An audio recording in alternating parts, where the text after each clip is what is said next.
In this lesson we are going to look at indices. Now if we take a problem like the one we have on the board, 3 squared is going to mean the same as 3 times 3, because that's the nature of squaring. Now, if we have 3 to the power of 4, that's going to be the same sort of thing, but 4 times. So if we write that in brackets, we can just times that by the other side, which is 3 to the power of 4, which is 3 times 3 times 3 times 3. What we now need to do is simplify this up. We are effectively timesing 3 by itself 1, 2, 3, 4, 5, 6 times. So we can rewrite this as 3 to the power of 6. If we refer this back to the original question, is 3 to the power of 2 times 3 to the power of 4. That's the same as saying 3 to the 2 plus 4, which, as we've just found, equals 3 to the power of 6. This works exactly the same for algebra. So if we take all these away,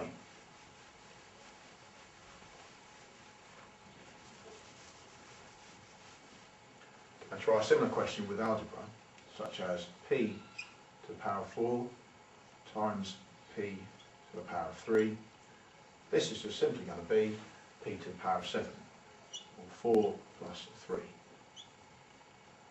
P to the power of 7. Okay. If we were to make this a little bit more complicated and have coefficients and numbers before the letters, for example, 2 times p to the 3 times 4 times p to the 6, we first of all start off by multiplying the numbers together. 2 times 4, which is 8, and then p to the 3 times p to the 6, which is going to be p to the 3 plus 6, or 8p to the 9. Okay? Right, stop that for a minute. Great. It's rolling now. But obviously we can edit out whatever from that one. And the same thing to stop it. Yeah, we can just leave it. We'll find out the bits. Look, I'll be back in 2 minutes anyway. Okay, thank you. As we just found out, when we multiply the base numbers or base letters, we add the indices. So here we would have m, which doesn't change, and then to the power of 6 plus 4, which is 10. If we change this round and do the opposite to the base number m, and divide it, the opposite happens to the indices. So where before we added 6 and 4, now we take them away. So we have m to the power of 6 take away 4, or m to the power of 2. Try another example.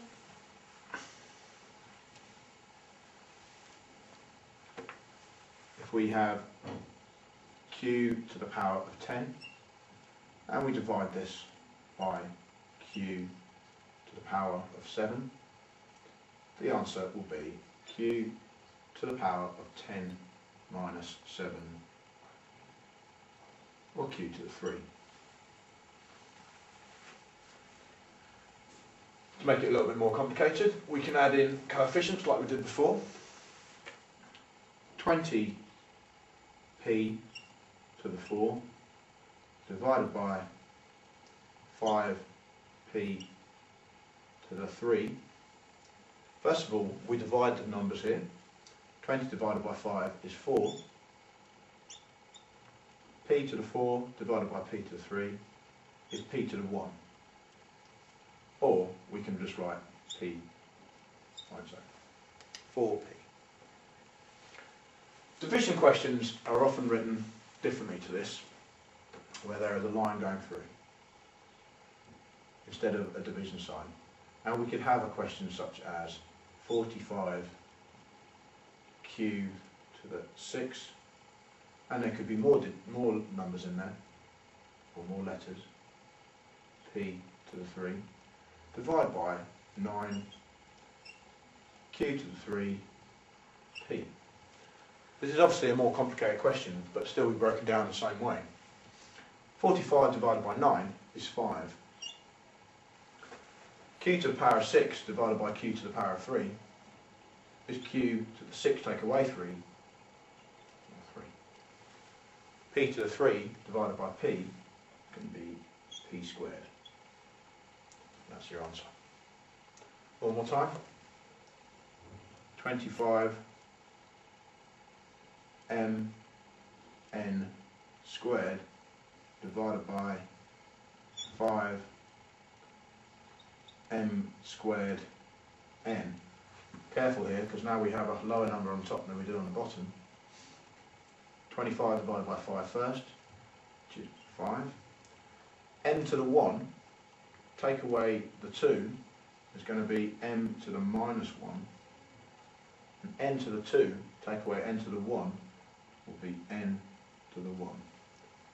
Or just 5 m to the minus 1 n.